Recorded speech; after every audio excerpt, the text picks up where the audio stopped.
How do I help my family navigate technology? Technology is one of those things in our lives that has become so commonplace. We can forget what life was like before we had it. So how do we help our teens navigate the world of screens that is constantly before them? From computers to smartphones to tablets to TVs, the access to and uses of technology are only increasing. So, a big part of our job as parents will be to guide our families to use it wisely. The trouble with technology changing and advancing so quickly, we as parents can feel too far behind. So, here are three simple ways that you can begin now to lead your home well in areas of technology. The first one is modeling healthy use patterns of technology. Parents, let's face it, we may be guilty of being overly consumed with our screens as well. We may fall into many of the same traps we should be warning our teens about and are afraid to bring it up to them as a result. For as many parents I've heard complain about their teenager having their face buried in a screen, I've heard just as many comments from teenagers about how difficult it is to engage their parents when a screen is involved as well. So we must model a healthy approach to them, for them. Technology provides some incredible benefits for each of our families, but we need to demonstrate what it looks like to use it with wisdom and not be captive to our devices. The second thing is protecting in-person interaction. We need to help our teenagers develop relationships through face-to-face communication at every opportunity. Our most meaningful relationships will come about as a result of genuine love and commitment to one another. And you can foster these relationships by guarding your time with some house rules regarding technology. Sometimes this involves setting up time limits for certain screen activities.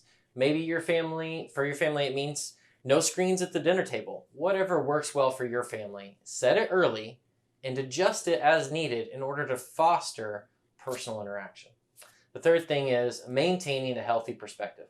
It is easy to lose yourself in the vast amount of content that can take over your time. Maybe the conversation you should have in your home is how to build and maintain a healthy view of self and biblical identity. We can become so consumed with being in the know with the latest and greatest trend or how others react to us on social media that we let that drive what we do and how we think. We can become slaves to the opinions and approval of others and not even realize it. So ask your teen how they keep a healthy perspective as they take in so much content using technology each day. The fourth thing is find ways to unplug. Did you know that according to a recent study by Barna, over 90% of teens reported going to sleep with their phones? Not only that, but this decision is causing them to get an average of 1 hour less sleep each night. So do a quick Google search and you can find articles in recent years about doctors suggesting that many issues of anxiety and fear and loneliness and even depression are being influenced by our teens' lack of ability to disconnect.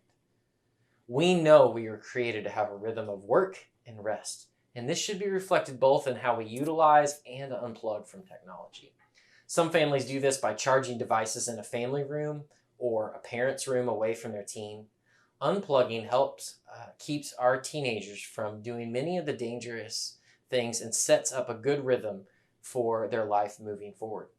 If these are new ideas to you, we encourage you to avoid storming the castle and grabbing your kids' devices away from them.